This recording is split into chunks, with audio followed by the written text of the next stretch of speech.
Can manage to score more than 90%। अभी भी तुम जीरो टू हीरो बन सकते हो और तुम ये कर सकते हो। सो कॉल्ड टाइम टेबल नहीं देने वाली, मैं तुम्हें सिर्फ टारगेट देने वाली हूं। तुम्हारे ऊपर तुम कैसे कंप्लीट करो, पर तुमको वो टारगेट कंप्लीट करना है। देखो अब सीरियस नहीं होगे तो कोई चांस नहीं है अच्छा आने का, ठीक है। मैं खुद के लिए बोल रही हूँ, मुझे पता है अभी हो सकता है ज्यादा व्यूज ना जाए या ज्यादा कमेंट्स ना आए, पर स्टिल मैं दूंगी टारगेट। बहुत ज्यादा टाइम तो नहीं है हमारे पास, टाइम है बट बहुत ज्यादा नहीं है। Hello my lovely and fellow classmates and board student, क्या तुम भी कॉमर्स से हो, क्लास 12 से हो और अगस्त आ चुके हो, तुमने अभी तक कुछ नहीं किया। सेम पेंच मैंने भी नहीं किया, but we can do it. I know it's late but it's not too late, okay. Still we can manage to score more than 90%, okay. Still अभी भी तुम जीरो टू हीरो बन सकते हो और तुम ये कर सकते हो। बस तुम्हें एक अच्छी स्ट्रैटेजी, अच्छी प्लानिंग की जरूरत है, क्योंकि हम कॉमर्स स्टूडेंट है। कॉमर्स से इसका मतलब ये नहीं कि हमें पढ़ना नहीं होता, हमें पढ़ना बहुत होता है, पर हम अगस्त से भी अच्छे से पढ़ के बहुत अच्छे मार्क्स ला सकते हैं, लाइक 90% तो ला ही सकते हैं। But only condition is this कि हमें अच्छे से पढ़ना होगा। A few minutes later.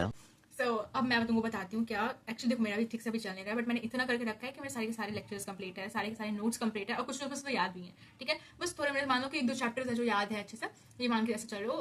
और सही बताऊँ तो मैं बताती हूँ, देखो मेरा ना अभी हाफ ईयरली एग्जाम आ रहा है, हम सभी का आ रहा है, ठीक है। तो तुम लोग सबके फर्स्ट या सेकंड वीक में होगा, मेरा सेकंड के लास्ट वीक तक शुरू होगा, मतलब मेरा थोड़ा सा सितंबर के लास्ट तक होगा मेरा पेपर हाफ ईयरली। तुम लोग का जिस हिसाब से डेट है तुम लोग उस हिसाब से चलो। तो मैं तुम्हें सो कॉल्ड टाइम टेबल नहीं देने वाली, मैं तुम्हें सिर्फ और सिर्फ टारगेट देने वाली हूँ। अब चलो पहले चलते हैं मेरे टैब की स्क्रीन पर, देखते हैं क्या। तो ये हमारा जीरो टू हीरो बनने का सफर है, जो तुम्हारा अगस्त टू सितंबर तक है, अगस्त टू सितंबर तक है। तो ये अगस्त की प्लानिंग है। तुम देखो इसे अकाउंट्स में तुम्हारे चैप्टर टोटल 7 तक आ रहे हैं, मतलब ऐसे तो 6 है, बट मैं पीरियड से पढ़ रही हूँ, तो मेरा डेथ ऑफ अ पार्टनर मतलब वो अलग एक चैप्टर बना दिया गया है।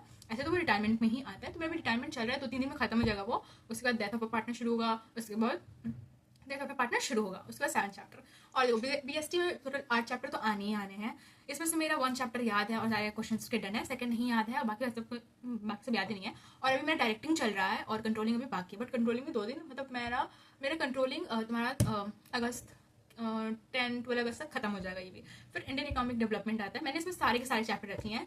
देखो मेरा परिश्रम प्रो बैच है, ठीक है, परिश्रम प्रो बैच है, तो मेरा उसमें खजाना है। तो मैंने अपना इंडियन इकोनॉमिक डेवलपमेंट पूरा ही कंप्लीट कर लिया था फर्स्ट सेकंड वीक में ही, ठीक है।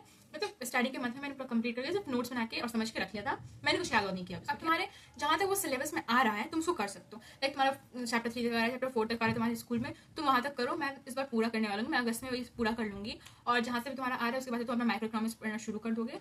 और नहीं आ रहा क्योंकि मैं तो माइक्रो इकोनॉमिक्स नेक्स्ट मंथ करूँगी, मैं सितंबर में ही अपना माइक्रो इकोनॉमिक्स और इंग्लिश करूँगी, ठीक है, जहाँ तक आ रहा है वहाँ तक। तो वो मैं क्योंकि मेरा थोड़ा सा लंबा है ना, तो मेरा थोड़ा लंबा चलेगा। और तुम लोग का एडिशनल सब्जेक्ट पर अभी आ रहा है, आई गेस आता है क्या हाफ ईयरली में, अगर आता है तुम लोग, मेरा तो नहीं आ रहा, अगर तुम लोग का आ रहा है तुम लोग उसकी प्रैक्टिस कर लेना सब में, मतलब या फिर इसको भी कंप्लीट करके तुम कर सकते हो। तो ये पूरा तुम लोग मान लो, तो ये तो सिलेबस हो गया मेरा पूरा, ठीक है।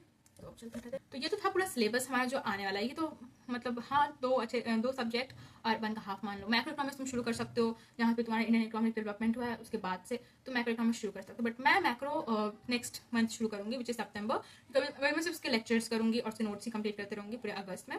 सही बताऊँ तो सबसे ज़्यादा मुझे टाइम देना है अकाउंट्स को। मेरा अकाउंट्स थोड़ा सा वीक है, वीक क्या मतलब मैं प्रैक्टिस उतना नहीं करती तो मुझे वीक लगता है, क्योंकि कुछ क्वेश्चन बन जाते हैं, कुछ क्वेश्चन नहीं बन पाते। मुझे कॉन्सेप्ट सब क्लियर है, मुझे सब समझ में आता है, but you know practice time तो थोड़ा सा डिफरेंट हो ही जाता है, डिफरेंस। इसलिए मैं अकाउंट ज़्यादा करने वाली हूँ। और मैं बताऊँ इंग्लिश का, तो इंग्लिश तो मेरे लिए इंग्लिश तो बहुत ईजी होता है, तुम इंग्लिश तो कर ही लोगे सब। बस एनसीईआरटी को रीड करो और तुम इसका समरी लगाओ और बस हो गया। अब मैं तुमको किसको सजेस्ट कर सकती हूँ कि तुम करो उसके लिए जल्दी, अगर तुमने कुछ नहीं किया इंग्लिश में तो दिव्या चांदवानी मैम के सारे 1 शॉट देखो, वो लास्ट में समरी प्रोवाइड करते हैं, वो समरी लिखो उसमें, क्योंकि वो कीवर्ड भी प्रोवाइड करते हैं उसमें। उसके बाद तुम राइटिंग प्रैक्टिस करो, दैट्स ऑल, बस हो गया। उसके बाद मैं बता दूँ तुमको मैक्रो इकोनॉमिक्स में और इकोनॉमिक डेवलपमेंट का थोड़ा सा फंडा, कि देखो इंडियन इकोनॉमिक डेवलपमेंट को तुम अपने लैंग्वेज में लिख सकते हो, अपने वर्ड्स में लिख सकते हो, बट तुमको मैक्रो बुकिश लैंग्वेज में ही लिखना होगा और तुम्हें कीवर्ड्स यूज करने पड़ेंगे। और मैं कहती हूँ अब कीवर्ड्स कैसे फाइंड, जो थोड़ा सा हार्ड वर्ड है, जो समझ में नहीं आ रहा है, क्लिक नहीं कर रहा है कि क्या है इसका मतलब, वो समझा, वो उसका कीवर्ड है। तो तुम कुछ नहीं कर सकते भाई, तुमको मैक्रो इकोनॉमिक्स में इतना बड़ा नहीं लिखना होता, तो तुम्हें उसको 40 to 50 वर्ड्स में ही आंसर देना पड़ता है। बट उसमें तुम्हारा कीवर्ड मांगता है, तुम्हारा बुकिश लैंग्वेज हल्का सा मांगता है, और उसमें तुम्हारे मार्क्स होते हैं, ठीक है। अगर नहीं तुमको पूरा मैक्रो इकोनॉमिक्स आता है लेकिन तुमने सिर्फ अपने वर्ड्स में लिख के, that's not gonna help you to score good marks in macro economics, yes trust me. तो इसलिए मैं बता रही हूँ, तुम तो इंडियन इकोनॉमिक को पढ़ के याद करो, उसमें तो रट्टा मारना पड़ता है, बट अदरवाइज मैक्रो इकोनॉमिक्स को नहीं, तुम ऐसे रट्टा नहीं मार सकते। तुमको सॉरी हाँ, रट्टा तो इसमें मारना है, तो बुकिश लैंग्वेज को इसमें रट्टा मारना है, तो तुमको सारा कॉन्सेप्चुअल चीज़ है जो तुमको अच्छे से आना चाहिए। Okay, it's time for the easiest part of. अब मैं तुमको क्या प्रोवाइड करने वाली हूँ मैं बताती हूँ। देखो 7th को इसको पोस्ट कर दूंगी, 7 अगस्त को। तुम्हारे पास 8, 9 2 दिन का टाइम है। जब भी देख रहे हो तुम्हारे पास अभी 2 दिन का टाइम है। तुम अपना बैकलॉग कंप्लीट करो, जितना भी तुम्हारा राइटिंग पार्ट बचा हुआ है तुम उससे कंप्लीट करो, बैकलॉग्स खत्म करो, सारे लेक्चर्स कंप्लीट करो अपने। बस अभी कुछ याद करने को नहीं बोल रही हूँ, बस इतना कर लो। हम हाफ ईयरली पूरा ही खत्म करेंगे। मैं तुमको वीक वाइज टारगेट दूंगी, ठीक है? उसमें हर एक दिन का टारगेट होगा, बट मैं एक बार में तुमको वीक का पूरा दे दूंगी। तुम लोग उसको अपने हिसाब से ऊपर नीचे कर सकते हो, घुमा सकते हो, बट उस वीक में वो पूरा चीज खत्म होना चाहिए। तुम उसमें कभी भी कुछ घुमा दो कि आज ये नहीं वो करेंगे, वो नहीं ये करेंगे, तुम लोग अपने कंफर्ट के हिसाब से, ठीक है? लेकिन उस वीक में जितना मैंने टारगेट दिया है वो तुम भी कंप्लीट करोगे, मैं भी कंप्लीट करूंगी। अब कैसे पता चलेगा कि हम कंप्लीट किए कि नहीं किए? तो आपसे मैं कम्युनिटी पोस्ट में एक्टिव हो जाऊंगी, ठीक है? जैसे मेरा वीक 1 खत्म होगा, मैं एक्चुअली हर दिन डालूंगी कि day 1 completed target, day 2 completed, और जो बैकलॉग होगा वो हम अपने आप कंप्लीट कर लेंगे। लाइक जो स्विच के होंगे वो उतना डिटेल में बताने की जरूरत नहीं है, बट तुमको पूरा टारगेट कंप्लीट करना है। तुम भी उसी कम्युनिटी पोस्ट पे कमेंट में बताओगे तुमने क्या आज किया या नहीं किया, आज किया या नहीं किया। और अगर नहीं किया कुछ चीज तो उसको अगले दिन ट्रांसफर करो और उसको कंप्लीट करो। वो तुम्हारे ऊपर है, तुम कैसे कंप्लीट करो, बट तुमको वो टारगेट कंप्लीट करना है। देखो अब सीरियस नहीं होगे तो कोई चांस नहीं है अब अच्छा आने का, ठीक है? तुम्हें तो एक्शन लेना पड़ेगा। अब तुम ये करो कि इस वीडियो को देखने के बाद स्किप करके चले जाओ, भूल जाओ, ये तुम्हारे ऊपर डिपेंड करता है। या फिर तुम वो बनो जो इस वीडियो को देखने के बाद थोड़ा एक्शन ले। कमेंट में अभी डालना है अगर तुम कर रहे हो तो क्या आई एम स्टार्टिंग, ठीक है? तुम्हें बोलना है। मैं देखना चाहती हूँ कि कितना लोग स्टार्ट करना चाहते हैं। सच्ची में टाइम बहुत कम है, अब इम्पॉसिबल नहीं है, पॉसिबल है। बहुत ज़्यादा टाइम तो नहीं है हमारे पास, टाइम है बट बहुत ज़्यादा नहीं है। और उससे आपसे बहुत सारी चीज़ें जो करनी है हमें, राइटिंग प्रैक्टिस हो गया, सब चीज़ हो गया। देखो मैं क्या करने वाली हूँ, मैं जो PW का रेफरेंस बुक है मैं तो उससे पढ़ती हूँ, ठीक है? तो मैं क्या करने वाली हूँ कि मैं हर एक चैप्टर लर्न करके ये करके मैं उसके ही क्वेश्चन लगाने वाली हूँ। और मैं इतना भी करने वाली हूँ कि मैं 2 या 3 रिविजन करवाऊंगी, ठीक है? और करूंगी भी, ऑफकोर्स जो मैं करवाऊंगी वो मैं करूंगी भी। सिंपल बात ये है। अगर मेरे से 3 रिविजन नहीं हो पाया तो कोई बात नहीं, मैं 2 रिविजन तो डेफिनेटली करूंगी और करवाऊंगी ही, और उसका टाइमिंग भी निकालूंगी। बट तुम बस एनी हाउ मेरे को पूरा अगस्त दे दो, इतना कंप्लीट कर लो। फिर तुम्हारा नेक्स्ट मंथ में सिर्फ इंग्लिश और मैक्रो तो अगर तुम स्टार्ट कर चुके तो तुम्हारा ठीक ही रहेगा, और तुम्हारा जो एडिशनल अगर कुछ आ रहा है तो वो तुम्हारा कंप्लीट हो जाएगा। और मैं अपने हिसाब से चल रही हूँ, देखो तुम भी अपने हिसाब से चलो, थोड़ा सा ऊपर नीचे कर लो। हो सकता है तुम्हारा कुछ कंप्लीट हो, कुछ मेरे तक कंप्लीट ना हो, तो तुम उसको ऊपर नीचे अपना देख सकते हो। इतने तुम छोटे नहीं हो कि मुझको हर एक चीज़ तुमको बताना पड़ेगा, ठीक है? तुम अपना ऊपर नीचे उसके हिसाब से कर सकते हो। मेरा थोड़ा लेट एग्जाम हो रहा है इसलिए मैं थोड़ा सा ज़्यादा टाइम ले रही हूँ। मैं ID अभी खत्म कर दूंगी और नेक्स्ट मंथ में मैं मैक्रो इकोनॉमिक्स खत्म ही कर दूंगी अपने लेक्चर के साथ साथ। 20 तक खत्म हो जाएगा मेरा वो, 27 तक। उसके साथ ही मैं अपना क्या बोलते हैं BST का बाकी जो बच्चे चैप्टर, बाकी जो हमारे 3 चैप्टर 4 चैप्टर जो बचा वो कंप्लीट कर दूंगी।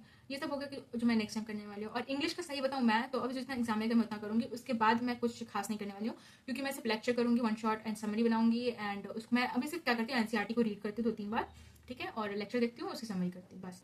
मैं प्रॉपर्ली राइटिंग अच्छे से नवंबर में शुरू करूँगी। एग्जॉस्ट होना, थका हुआ फील करना, और थोड़ा सा लेथार्जिक हो जाना, या फिर थोड़ा सा लाइक डिमोटिवेट होना, इट्स नॉर्मल। अब बोर्ड्स आ रहे हैं तो हम ये टाइप का मूड स्विंग्स हमारा होते ही रहेगा। So many things to do, but yeah इतना ही बोलना चाहूँगी कि भाई it's totally depend on you. कहते तुम इसको स्किप कर दो, भूल जाओ इस चीज़ को, या फिर तुम अभी लाइक करो, शेयर करो, सब्सक्राइब करो, अपने फ्रेंड्स के साथ ऑफकोर्स शेयर करो। एंड कमेंट में लिखो कि या आई एम स्टार्टिंग, या yes I am present, taking part in it, जो भी तुम्हें बोलना है। मैं खुद के लिए बोल रही हूँ, मुझे पता है अभी हो सकता है मुझे ज़्यादा व्यूज़ ना जाए या ज़्यादा कमेंट्स ना आए, बट स्टिल मैं दूंगी टारगेट। कम से कम इस ईयर नहीं तो नेक्स्ट ईयर हमारे जूनियर्स को काम आ जाएगा, ये किसी को तो काम आएगा। So soon on 10th of August we'll meet again with the target this time. And yeah, that's for today. I'm signing off. Bye bye.